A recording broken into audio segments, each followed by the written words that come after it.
cards today for the Australian election. I'll have a look at some of the minor parties today. Will we have a majority government or will we have a minority government? I'm also going to take a look at some of the policies for the Labor and Liberal governments and see if they are just empty promises. So let's get into the reading and see what the cards have to say. Welcome, my name is Trish. Thank you for joining me for today's reading. For today's reading, I'm going to be using my Governance Oracle. It's undergoing its final changes this week, ready for ordering at the end of this week. So this is my new deck that I'm playing with, so doing lots of kind of leadership and government type of readings until I get this deck perfected. So this one is very close. It's had lots of changes so far, and it will be ready for ordering at the end of this week. Please check the description below on how to get to the decks on my website.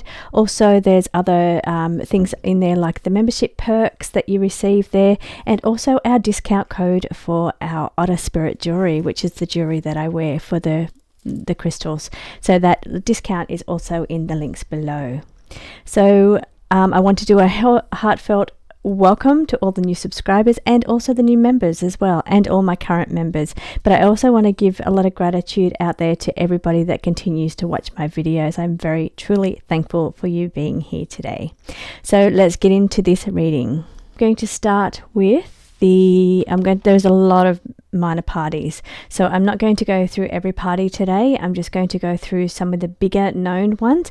Now, if I have a look at what we currently have, I'm just going to pull up and let you know what we currently have in Australia. At the moment in the current government, it says that we have 77 members for the Australian Labor Party. We have 53 members for the Coalition, which is Liberal and National Party. Then we have the Greens Party, which is 4 members, the Centre Alliance 1 member, and the Katter Party 1. And then we have 13 independents currently in the government at the moment. So first of all, I'm going to check in to see if we're going to have a minority government or a majority government. So what I mean by that is, will one of the governments take out enough seats in their own right to rule, to become leader, without having to rely on any of the minor party preferences? So let's see, will we have a minority government or a majority government? Now, I'm not sure if I have to split this question. Controlled. So controlled. Okay, are we going to have a minority government after the results of the next election in May? There'll be a power shift. So the current ones that I just read out that we have with the 77 Labor, 53 Liberal, a number of independents, and a few minor parties. So that is going to change. There's going to be changes there. Oh, it's saying some kind of fraudulent conduct. A power shift. So by power shift, is one of the main parties, being a Liberal or Labor, going to take out a majority government? Intervention is going to be needed. Liberation prevails. Could that be read as Liberal prevails? I have no preferences. I'm just saying it kind of seems like that in the cards. So, but intervention is saying that is going to be required. So that to me sounds like they're going to require preferences coming in from some of the other parties. Am I correct in saying that?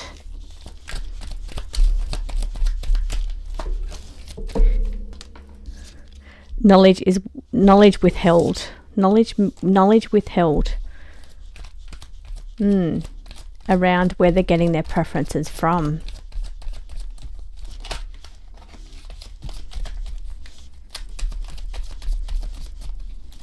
So I think it matters who you vote for, whether you're voting for and somebody has a facade of goodwill. So let's clear that energy there and get into some of these parties now. So it doesn't matter who you vote for, because your preferences, if you're voting for one of the minor parties, does go to one of the major parties.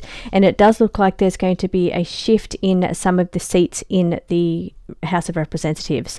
So we may have more minor parties, we may have less minor parties, but there's going to be a shift. And it looks like that whoever takes out the leadership will require the preferences from some of the minor parties. So there may be some shifts around that. So let's take a look first of all at the Greens Party. Okay, the Australian Greens Party want to expand Medicare to include dental psychology appointments, ADHD and autism diagnosis. They want universal free childcare. They want to wipe HECS debt and reinstate free university and TAFE. They want to use the money that they create to develop and build 610 public and affordable homes over the next decade.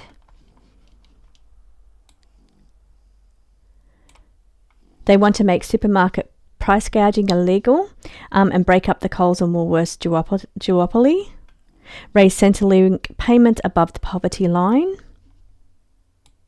These are some of the policies for the Australian Greens. They want to tax billionaires, corporations and super profits and end the tax loophole for oil and gas companies. A permanent ceasefire and an end to the occupation of Palestine territories, full equality before the law for every person in both Palestine and Israel, and end all Australian government military export to Israel. Okay, this is really interesting because this is actually helping me decide who I'm going to vote for, because I'm going to read some of the policies of all of these minor parties. The first question: how will the Australian Greens Party fare in the next election? Will the numbers increase or decrease?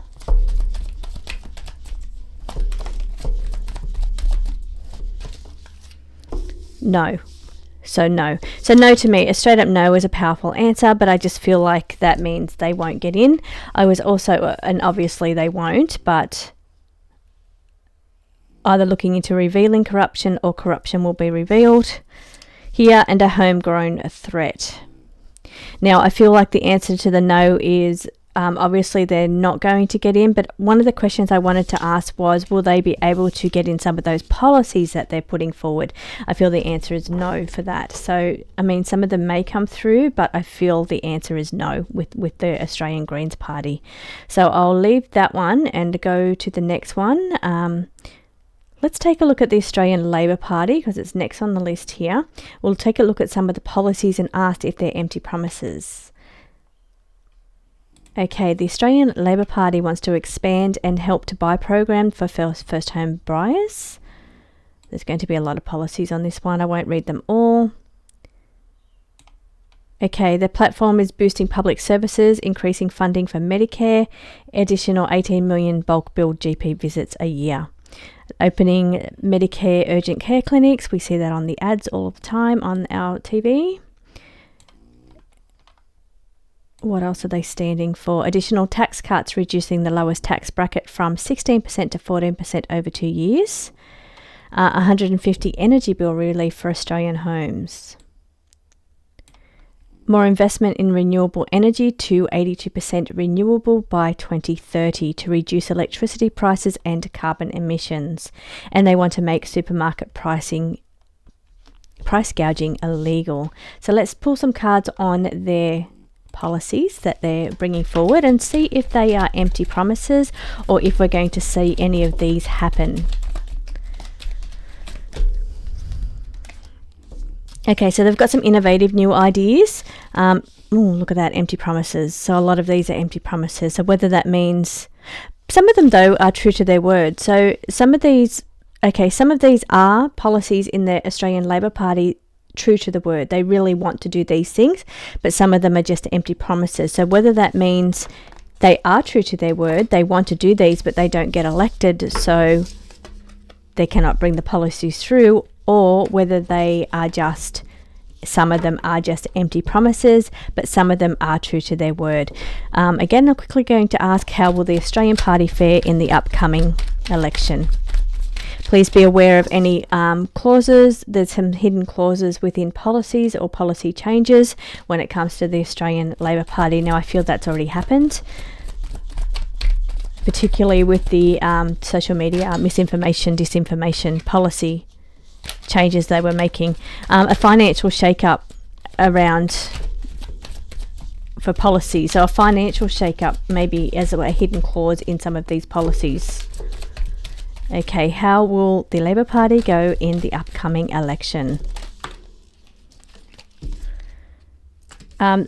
their policies on energy management is either going to have a negative impact on their election results, or the energy management policy that they have, they won't be able to get it through. It has a negative impact in some way. Okay, let's move on. Take a look at the coalition. Your arrangement is that the leader of the Liberals is the Prime Minister, while the leader of the Nationals is the Deputy Prime Minister. Take a look at the Liberal Party policies. They want to reduce the power of unions in the workplace, introduce a $20,000 tax deduction for businesses to spend on meals and entertainment. The energy policy is to greatly increase domestic gas production in the immediate term while invest in nuclear energy long term. Most of these we see anyway as part of their ads that we're seeing everywhere. Reduce spending on public services while favouring the growth of private industry. To allow people to access their superannuation early to help pay for a house deposit. They want to invest $5 billion for housing infrastructure, freeze changes to the National Construction Code for 10 years, and introduce a 2-year ban on foreign investors buying existing homes. They want to reduce permanent immigration from 185,000 to 140,000 for 2 years, then increase it to 150 in year 3 and 160 in year 4. They want to reduce foreign student numbers. Okay, let's have a look, see if there's anything else there. No, let's take a look at the Australian Liberal Party. Take a look at their policies first of all. Are we looking at empty promises, or are we looking at some of these things actually happening? They have to balance their priorities. So that tells me that not everything is going to happen straight away. They have to work out what is more important to work on first of all. Seeds of prosperity. So they have to think about future. Planting seeds of prosperity means planting seeds for the future. So they have to balance their priorities to help give relief in the short term, but really focus on long term. That seems to be what's happening here with their policies. Briefed and in the know when it comes to what is going on with China. So they to stay well aware of what's going on, especially with China's warships currently in Australian waters. They're saying that they're briefed and into the know and staying up to date with what's going on with that, but facing a lot of judgment and scrutiny. How will the Australian Liberal Party or the Coalition fare in the upcoming election?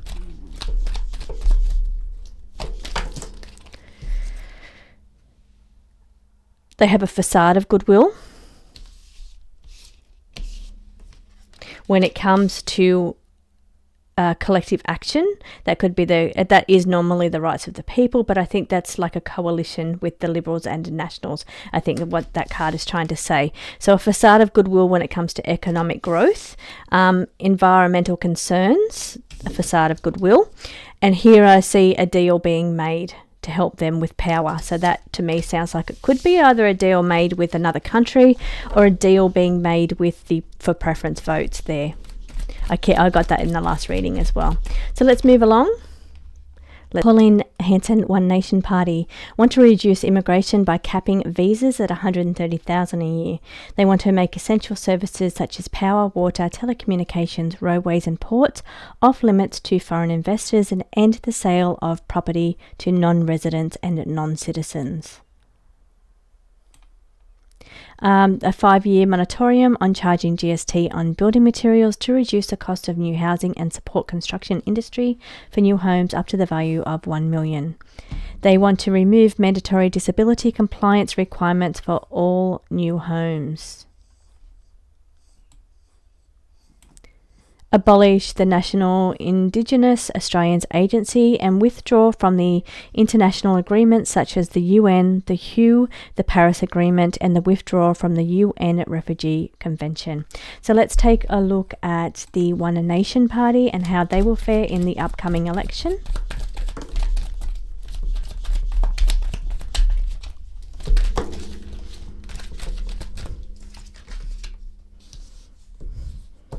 Okay, peace treaty also could mean waving the white flag.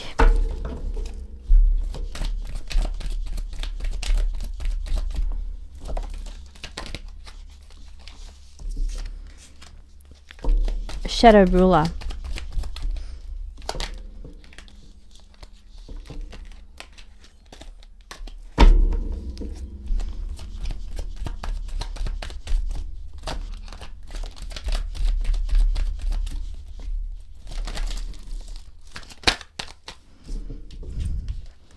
Okay, trusted advisor, but issues around money in that party. So some kind of money and stepping down. So very within the One Nation party could be stepping down, a trusted advisor, and something around money issues being a reason why they're stepping down, somebody in that party.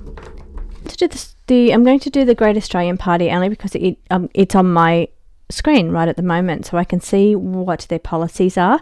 So they're pricing propane at 1/3 of the price of unleaded petrol to encourage its use as an alternative fuel.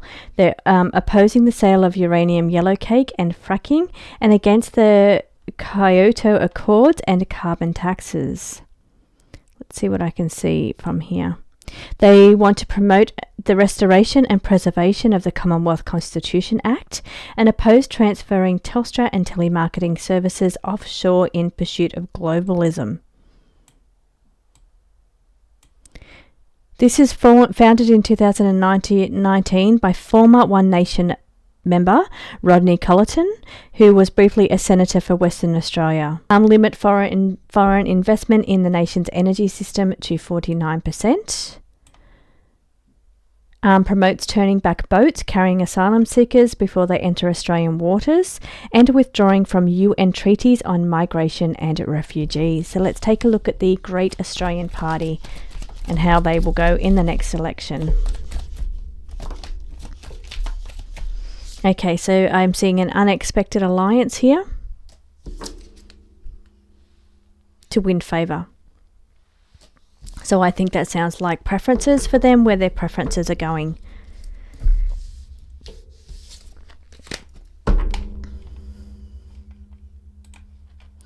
Okay, and moving along, Trumpet of Patriots. Let's say they want to establish an Australian DOGE department, so that's Department of Government Efficiency. Now, what I'm seeing from the Trumpet of Patriots is another far-right party, and a lot of policies similar to Trump policies. That's why it's called Trumpet of Patriots. It is let me take a look. Okay, this is, as I said, policies are modelled heavily on US President Donald Trump's policies, such as massive cuts to government services and spending. So a government efficiency department to drain the swamp and cut what is labelled as wasteful spending, such as welcome to the country ceremonies.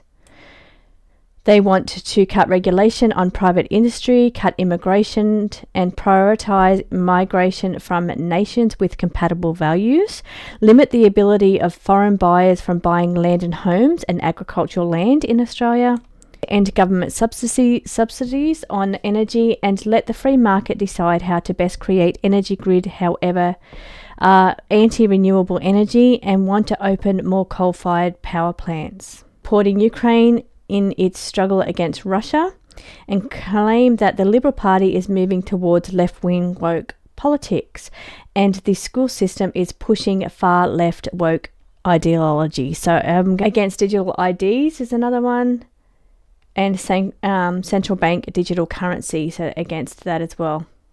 Okay, so let's see how the Trumpet of Patriots will go in the next election. In the upcoming election.